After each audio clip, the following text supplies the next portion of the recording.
ऐसी भी क्या ज़रूरत है तुम्हें? कोई महंगी साड़ी खरीदनी है क्या? आई एम सॉरी, मुझे तुम्हारी इन परिस्थितियों का पता नहीं था। अनुराधा, तुम सच में बहुत मेहनती हो और तुम फिक्र मत करो। मैं तुम्हें कल की छुट्टी देती हूँ और मैं तुम्हारे पैसे भी नहीं काटूंगी। रामपुर नाम के गांव में अनुराधा अपनी बेटी संध्या के साथ रहा करती थी। अनुराधा के पति बलदेव का एक सड़क दुर्घटना में देहांत हो गया था, जिस वजह से अब अपनी बेटी का ख्याल रखने और पूरे घर को चलाने की जिम्मेदारी अनुराधा के कंधों पर आ गई थी। इसीलिए अपने पति के गुजरने के बाद से अनुराधा घर घर जाकर बर्तन धोने और खाना बनाने का काम किया करती थी। अनुराधा के व्यवहार और काम से सभी लोग उससे बहुत खुश रहा करते थे। अनुराधा, मैं कल कहीं काम से बाहर जा रही हूँ, तो कल घर पर कोई नहीं रहेगा, इसलिए तुम कल छुट्टी कर सकती हो। मैडम, आप मुझे कल के लिए कोई बाहर का काम दे दीजिए, मैं आपके आने से पहले वो काम भी निपटा दूंगी। बड़ी ही अजीब इंसान हो तुम। अरे, लोग तो छुट्टी का सुनकर खुश हो जाते हैं और तुम हो कि मुझसे और काम मांग रही हो। वो क्या है ना मैडम, अगर मैं कल की छुट्टी मारूंगी तो मेरी कल की सैलरी कट जाएगी और मुझे अभी पैसों की बहुत ज़रूरत है। अनुराधा की बात सुनकर मैडम उसकी चुटकी लेते हुए कहती हैं, ऐसी भी क्या ज़रूरत है तुम्हें? कोई महंगी साड़ी खरीदनी है क्या? जिस पर अनुराधा उसे बताती है, नहीं नहीं मैडम, दरअसल मेरी बच्ची अभी 9वीं कक्षा में है। अगले साल उसकी 10वीं की बोर्ड परीक्षा होगी, इसलिए मैं उसकी कोचिंग के लिए पैसे जुटा रही हूँ। अब उसके पिता तो है नहीं, तो मुझे ही अपनी बेटी को पढ़ा लिखा कर कामयाब इंसान बनाना है।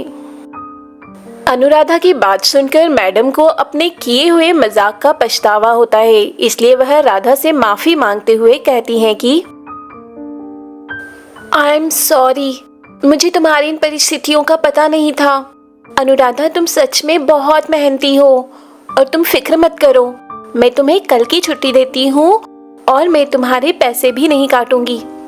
अनुराधा जब घर पहुँचती है तो वह देखती है कि उसकी बेटी संध्या बैठकर पढ़ाई कर रही होती है। अपनी बेटी को पढ़ता हुआ देखकर अनुराधा अपनी सारी थकान भूल जाती है और अपनी बेटी से कहती है, शाबाश बेटा, मुझे पूरा यकीन है कि तुम एक दिन पढ़ लिख कर एक बड़ी अफसर बनोगी और हमारी यह सारी परेशानी एक दिन तुम ही दूर करोगी। बिल्कुल, लेकिन माँ, मुझसे आपको दिन भर यूँ काम करते हुए देखा नहीं जाता है।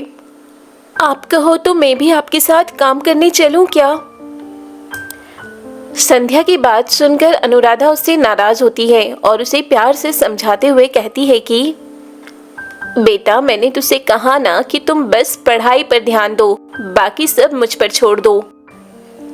और वैसे भी जब तुम अफसर बन जाओगी तब तो तुम्हारी सैलरी पर मेरा ही अधिकार होगा, पहले ही कह देती हूँ। हाँ। ऐसा कहकर वे दोनों ही हंसने लगते हैं। अनुराधा बहुत अच्छे पराठे बनाती थी, इसलिए सब लोग उसके खाने की खूब तारीफ किया करते थे। आंटी, आपके हाथों में तो सच में जादू है, जादू। आप तो मेरी मम्मी से भी अच्छे पराठे बनाती हो। तुमने पता नहीं क्या जादू कर दिया है। इन्हें तो मेरे हाथों का खाना पसंद ही नहीं आता है। वैसे तुम कोई रेस्टोरेंट क्यों नहीं खोल लेती? अनुराधा मैडम को उस समय तो कुछ जवाब नहीं देती, लेकिन जब वह घर आ रही होती है तब उसके दिमाग में यही बात चल रही होती है कि क्यों ना वह भी कुछ बनाकर बेचने का काम करे। मैडम ने बात तो सही की, लेकिन मेरे पास इतने पैसे नहीं कि मैं कोई दुकान खोल सकूं। वैसे क्यों ना मैं छोटे स्तर से काम शुरू करूं। ऐसा सोचकर अनुराधा अगले दिन अपनी बेटी के लिए बचाकर रखे पैसों से एक ठेला किराए पर लाती है और पराठे बनाने का सब सामान लाकर शाम के वक्त पराठे बनाकर बेचना शुरू कर देती है। शुरू में उसकी दुकान में बहुत ही कम ग्राहक आते थे। तभी एक दिन उसकी दुकान पर उनकी पुरानी मैडम आती है। मैडम, आप यहाँ मेरी छोटी सी दुकान पर। छोटी हो या बड़ी, दुकान तो दुकान होती है। वैसे भी मेरी बेटी की जिद थी कि उसे तुम्हारे हाथ के बने प्याज पराठे ही खाने हैं, तो हम लोग तुम्हारी दुकान आ गए। मैडम और उनकी बेटी को अनुराधा के बनाए गए प्याज पराठे खूब पसंद आते हैं, इसलिए वह अपनी सहेलियों से भी अनुराधा के पराठों की खूब तारीफ करती है, जिससे धीरे धीरे करके अनुराधा की दुकान पर बड़े बड़े लोग अपने परिवार के साथ पराठे खाने के लिए आने लगते हैं।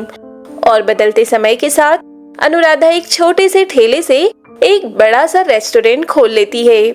कुछ ही दिन बाद अचानक अनुराधा की दुकान पर संध्या आती है और माँ को सैल्यूट करती है, क्योंकि अब संध्या भी एक पुलिस अफसर बन गई थी।